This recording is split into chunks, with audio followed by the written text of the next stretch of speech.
I'm Ian Bruce, the Executive Coordinator and co-founder of Peninsula Stream Society. I hope you're going to enjoy today's webinar. This is our first one, and we'd appreciate feedback that you have, what went well, what didn't, and provide suggestions for our future webinars, which are coming up on the schedule. Penn Streams has been bringing together people, ideas, and actions to help the environment since 2002. Using streams of knowledge, expertise, energy, and action, we help protect and restore Greater Victoria and Saanich Peninsula watersheds and nearshore marine habitats. Our motto is headwaters to deep waters, which reflects a close relationship between the land, the streams, and the ocean. And as ecologists, we recognize the interconnectivity of all these bits and pieces and in the natural systems. Our school programs of environmental education are intended as a means of instilling hope and inspiration in children about their future and through understanding and personal action. Our numerous volunteers work on watersheds and beaches all over the CRD and find purpose in monitoring, cleanups, water quality, counting salmon, clearing invasives, planting native plants, rebuilding streams, surveying beaches, and on and much more.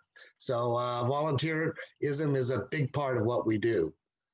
Now today we're going to talk about the Millstream Fishway project, and it's our largest project to date.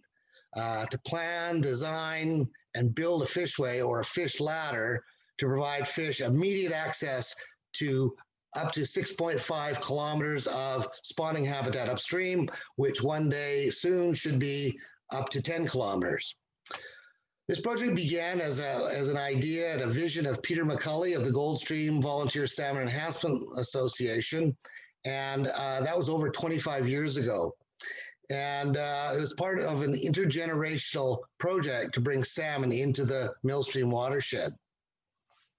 Kelly McEwen and many others collectively spent thousands of hours volunteering in the design, funding, and the construction of 5 fish ladders downstream in the 2.3 kilometers between Tidewaters and Atkins Road, the site of today's project that we're talking about. We're going to have a future webinar or / documentary on the history of the 5 ladders construction downstream and how this has been a great vision and a great testament to volunteerism that was to bring salmon back, not to kill them, not to eat them, but just for the intrinsic value of having them in the watershed. So right now, I'm going to turn things over to Brian Koval, my right-hand biologist and our biological coordinator. Oh, yes.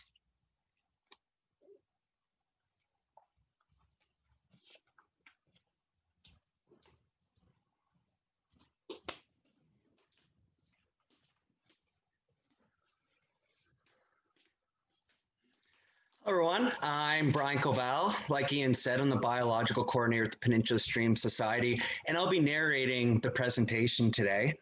I'd just like to take a moment to recognize today's sponsors for this webinar, which are Finest at Sea Ocean Products Limited. Now, they're a leading provider of the finest quality seafood on the West Coast since 1977. All their products are 100% wild caught using sustainable methods in fisheries.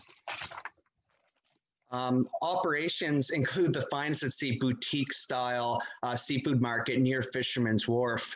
On site is also the smokehouse right here in Victoria. And if you're in Vancouver looking for some seafood, there's actually a number of locations in Vancouver. And their products range from finfish to shellfish, fresh, frozen, or even smoked. Ooh, great seafood. So now I'd like to present to you our first webinar. Hello everyone, this is Brian Koval. I'm the biological coordinator with the Peninsula Stream Society, and I'm very pleased to bring you today our first of many webinars in the month of November, and this one features the Millstream Creek Fishway project. And this webinar is sponsored by Finest at Sea Ocean Products Limited. Now if you have a look at the photo on the right, you'll see Ben standing in a culvert. Now, that's called the Atkins Road culvert, as Atkins Roads goes over top of it. But we had Ben stand in the culvert just to give you some reference of how large this culvert actually is. And in fact, this culvert actually creates a barrier to fish migration, stopping fish from migrating to the upper reaches of the watershed, which include very good habitat. So how do you help fish get up and through a culvert? Well, you could build a fishway. So if you look on the left, you'll see the topics from today's webinar, a bit of an outline just so you know what's coming up. And on the right, we have a photo of one of the site tours that we held after one of our weekly meetings on site. And we had a number of people there that day. We had Peninsula Stream staff, board members, as well as Mitzi Dean, local MLA. And also we had the CEO of the Pacific Salmon Foundation, Mike Manier. And these site tours were just a great way to show people the project and get them excited about it. So now I'm showing you a video of a male adult coho swimming through a fish camera that's installed downstream of the Atkins Road culvert. Now this shows that indeed salmon are migrating upstream, and if they could access the upper reaches, they'd be able to access a whole lot more habitat, leading to an increased number of salmon into the future. So this will give you an idea of what the whole site sort of looked like before any of the work began. I'd like you to keep this in mind as I go through this presentation, because this area is about to go through a huge transformation for the better. So just have a look at the culvert and soak this all in. There we go. So to get down to the site, a little bit of site preparation needed to be undertaken. And so we started this back in March with Chew Excavating, part of Rawmax group of companies. And as you can see, we built an access road down to the project site. We also cleared trees, and we wanted to do this before nesting season started, so we wouldn't disturb any of those nesting birds. We also did a little bit of prep work and put some signage up so that people could know what we were up to. We're not just building a road down to the creek, we're getting ready to build a fishway. So one important thing to note as well is that back in March, this was right before the COVID shutdown. And I just want to mention that once COVID started, we obviously started following all necessary COVID protocols, keeping distance as much as possible, as well as masks and sanitizing as much as possible. So there were challenges with COVID, but we sure got through them and kept the project underway. So we did have some questions about the habitat upstream. Is it there? What does it look like? And how much are we dealing with? So Keegan Patterson also worked for Peninsula Stream Society and tirelessly on the Millstream project, getting there at 7 a.m. every morning with the crew. And herself and I went out and did a habitat assessment from the Atkins Road culvert all the way up to Matson Lake. In total, we mapped over 6.5 kilometers of habitat. And if you just have a look at a couple of the pictures here, there's Keegan in action, but you'll also see on the right a nice big pool. And to just go through some of our findings, well, there was lots of big deep pools, lots of rock, riffles, and spawning gravel, which are great for the fish that we're getting upstream. There's lots of wood and adequate vegetation in the riparian area.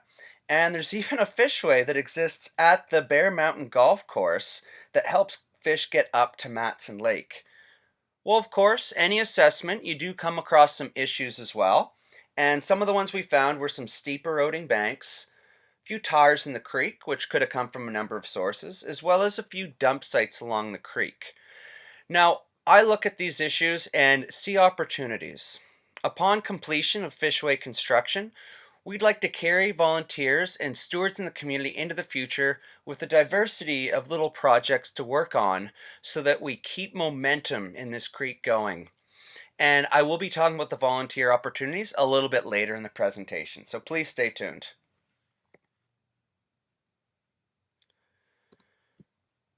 So, what I am showing you now is a video recorded by the chair Peninsula Streams, Richard Ketchen. And he did a very, very fantastic job. So I'm just going to play it for you now and just talk a little to explain things as we go through. So there you see Ben in the culvert, just like at the beginning, showing the need for a fishway.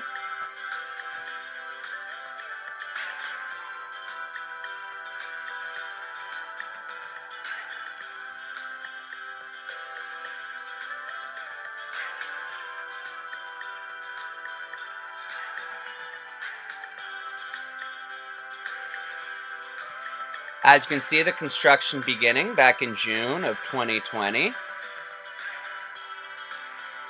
Setting up the frames to pour the concrete around the head wall. Yeah, and here you can see they're standing on the concrete in the bottom of the culvert, and you can see some baffles, which I'll talk a bit more about later.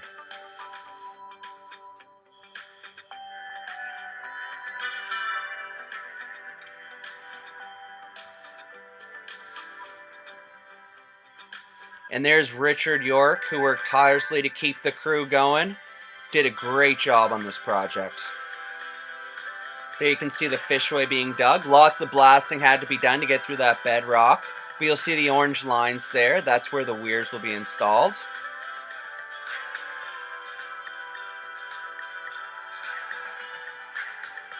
Working really hard to get those frames in place so they can pour that concrete. And of course the concrete work was undertaken by Farmer Construction. And here are those weirs. And these are the weirs at work.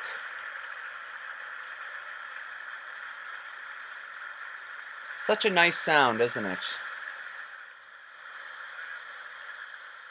And of course, we have to thank all our volunteers, skilled contractors, and generous supporters.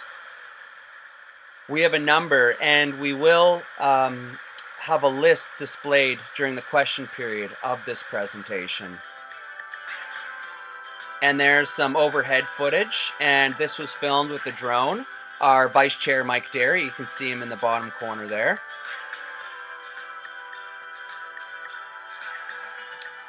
So absolutely, thanks to everyone, and thank you, Richard, for making this wonderful video.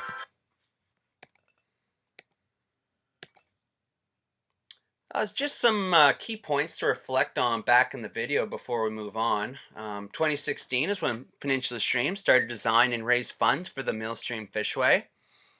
Just about 4 years later, in June 2020, when the construction began, and July is when that culvert was lined and those baffles installed. And in August, the Fishway channel was dug out and the small weirs installed. And October, opened it back up, and that's when you saw that water spilling over. And now we just await the planting to be undertaken in November. So I mentioned the site meetings earlier, as well as the field tours. And the site meetings were very, very important. We're able to discuss any safety concerns, any environmental issues, of which were very minimal. In fact, we did water quality over the duration of this project, and it was maintained throughout. And we also discussed the progress of the project. And this was really important so that we could hit those milestones on time to make sure that we were going to finish this thing before the rain started. And just like to thank the crew again, because they really went above and beyond and pulled it off. So this is the Fishway construction that started, that was being undertaken in June.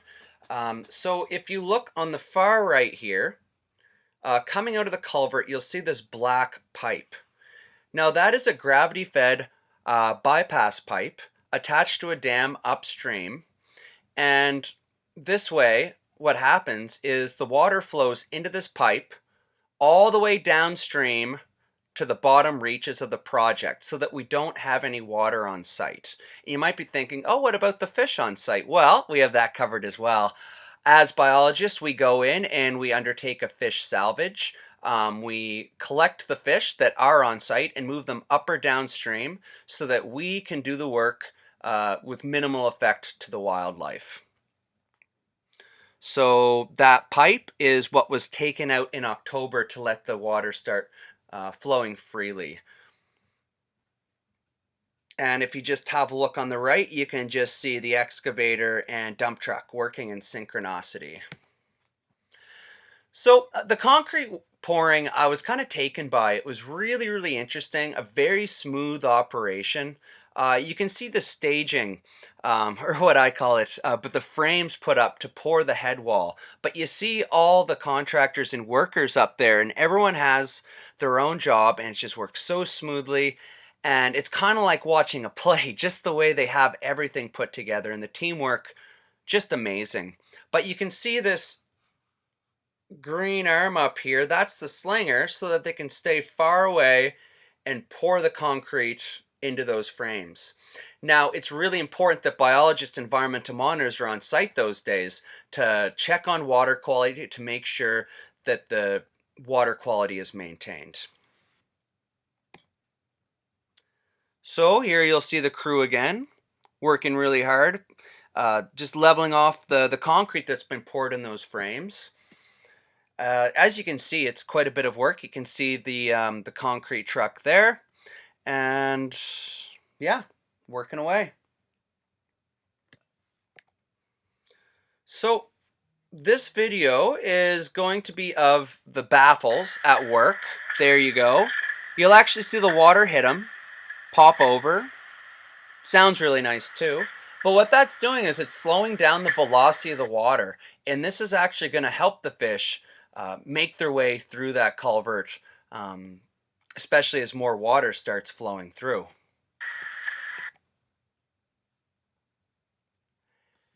And now, this is the drone footage again taken by Mike Derry, Vice Chair Peninsula Streams. On the bottom of the Fishway, I actually see a basketball. I had to go fetch out because I was worried that it might deter the fish, but I think it was just trying to make its way up the Fishway.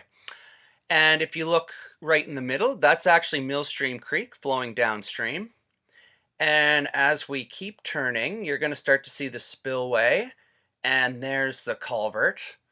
And just to the right, that's the entrance slash exit of the Fishway. There you go. And now you can actually see more of the Fishways. It starts to pan a bit further right. There you go. So now you have the bird's eye view of the Millstream Fishway project.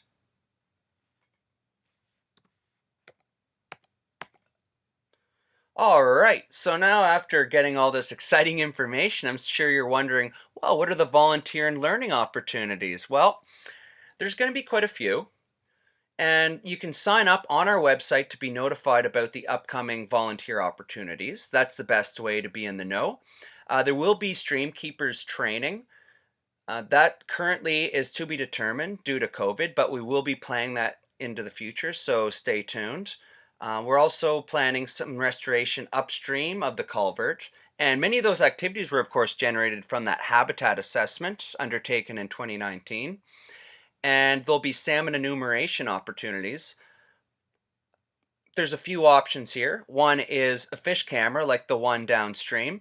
There'll also be some passive integrative transponder tagging going on. We put these little tags in the salmon, and when they pass through an antenna or an array, what happens is it lets us know exactly what fish and at what time they went through the array, so we can have an idea of this, how many fish are actually swimming out to the ocean, and then we await the adults' return to see who comes back.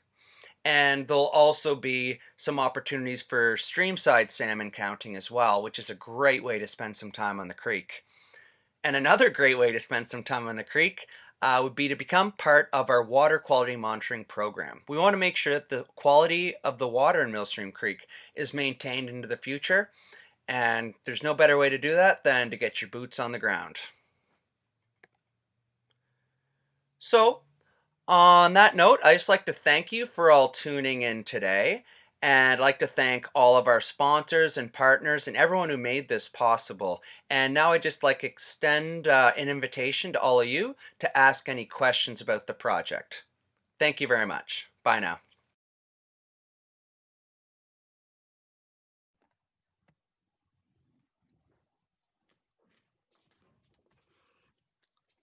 Well, hello, everyone. I hope you enjoyed that. I thought it was pretty good myself. We got a couple of questions. One of them was how much material was used in the in the process of building it, and we used about 125 cubic meters of concrete. About 20,000 pounds of steel went into the concrete, and 5,000 tons of rock was moved and or replaced. We got another one. So we got a question saying, what is the duration of the project? Well, the duration of the project is, in some ways, has been 4 years in the making, at least our involvement at Peninsula Streams. And the project will go on because we've got lots of work to do, making sure the fish get up the other 5 fish ladders, working with Goldstream volunteers, and then working with new volunteers we're going to recruit in Langford and in the Highlands. We'll be doing habitat restoration upstream and enumerating and counting and everything else. So another one is the approximate cost all in probably is about $900,000, including planning and construction over the time. Let's see, what water quality tests do we do? We generally run physical water quality tests, temperature, oxygen, conductivity. Our nutrients we usually send out to the lab. We used to do them on stream, but we send those out. But your basic stream side, pH, conductivity, total dissolved solids, turbidity are the ones that we look at. One of the things that, what about ongoing maintenance? Well, that's a really good question because it's been designed in a way that the Fishway itself will be taking all of the low flow water when Millstream drops down to a trickle in the summer.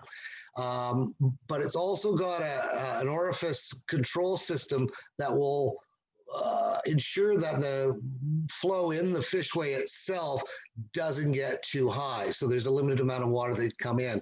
And because of that, there's a less chance of debris getting caught in the Fishway. So we just have to watch it probably during spawning season, a couple times a week, have a look at it, and then maybe do a little bit of maintenance in the summertime, filling up cracks to make sure that the Fishway pools or the step pools themselves hold water and can act as habitat over the summer.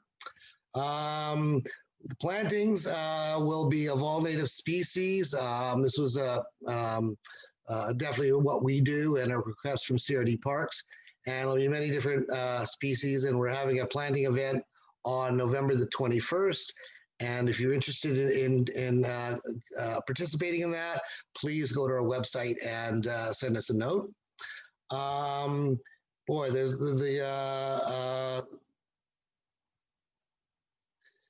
I'll have to talk to you, Craig, about the assessment carbon outputs. That's a really good question, but it's too long for me right now.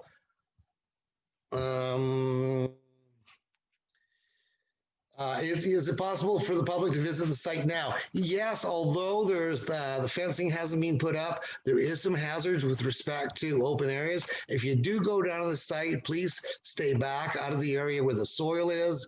And if you stay back from the soil and have a look at it, then that would be fine. It would be safe. The soil's being slung into different places. We'll be planting again on November 21st, and go from there. Another question, why do we opt to use cement weirs to step pools as opposed to large wood or stone? So that's a really good question, Kyle, because the original plan was for stone weirs. However, once the excavation for the Fishway path was underway, we hit bedrock.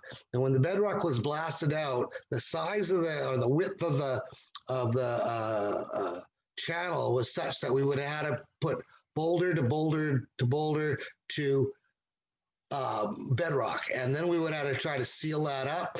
So the idea was that the concrete would provide a better seal, and therefore we'd be able to maintain water in the Fishway over the summer.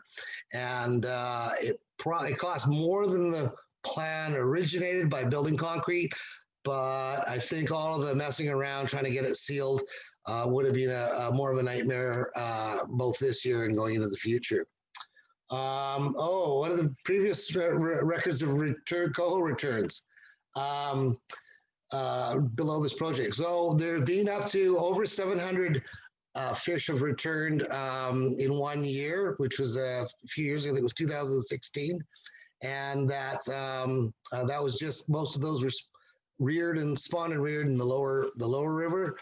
And so only about 120, I think, have come in so far this year. But another question was, will we be stocking upstream of the fish ladder? Yes, we will. So that'll begin very soon. Great questions. Fish started to use the ladder. Good question, Jocelyn. I had a phone call yesterday from an experienced fish counter and fisherman, Grant McPherson, and he believed he saw fish up above, coho up above the Fishway last week.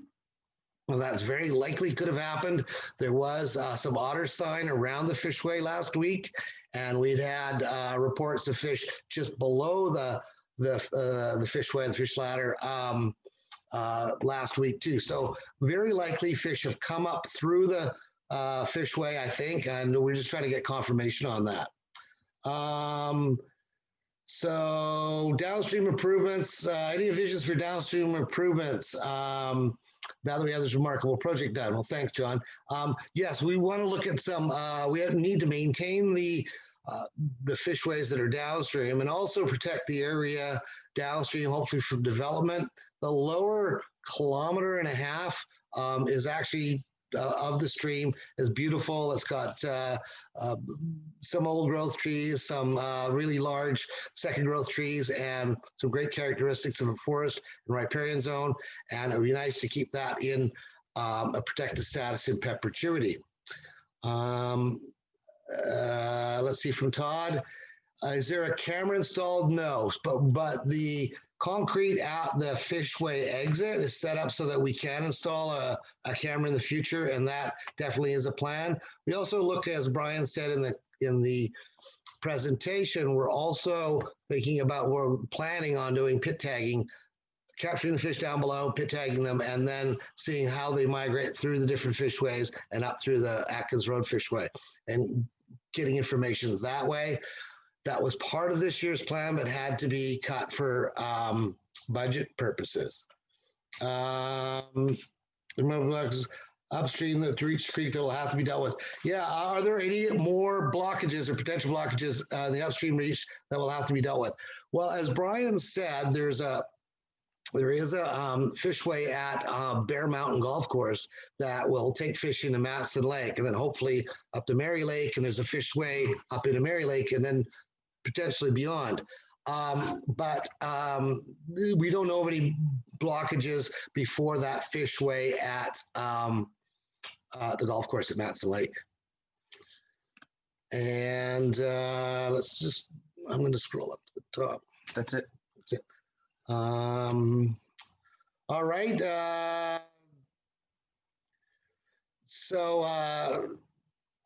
Yeah, I would, again, there's a question about how the CRD might help protect Millstream regionally, and that would be looking at expanding their park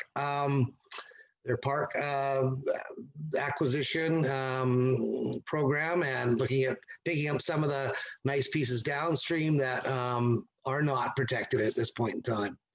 And the species to use the fishway would be coho salmon and sea run cutthroat trout. That's it.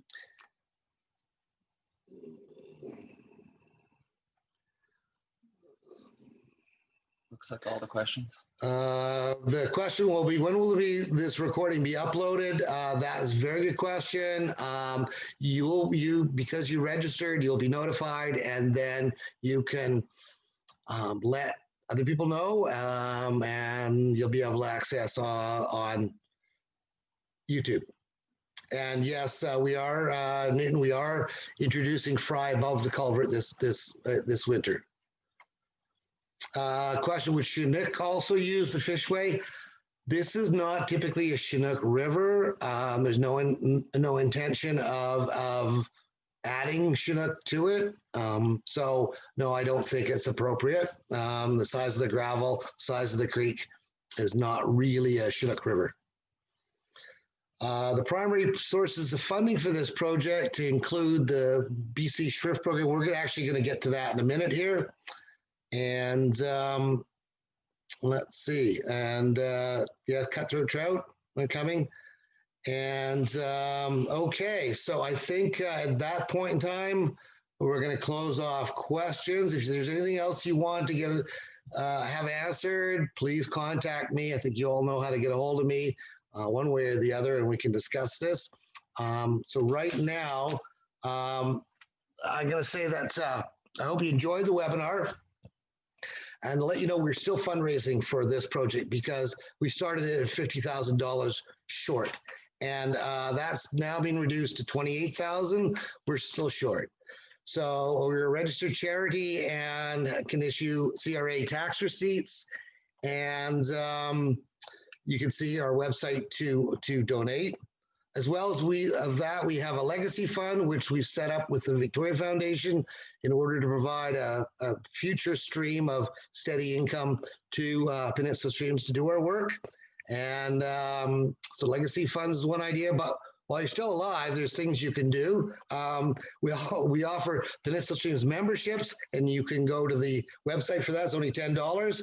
And our membership numbers are important because it demonstrates the strength of commitment of the community to what we do. So it helps us when we go to source funding for these projects. And please register and join us for more of our Watershed webinar series. And the next one is Tuesday, November 17th at 12 noon, and it's about our Call Quits projects recently. And I also like to again thank our first webinar sponsor, Finest at Sea, Ocean Products, and we're looking for sponsors for our additional webinars. So if you're out there and want to do it, maybe Archipelago or someone might want to sponsor, that would be great. And I guess that's it for now. I'm just going to turn it over to Brian for a minute, and we'll see you next webinar.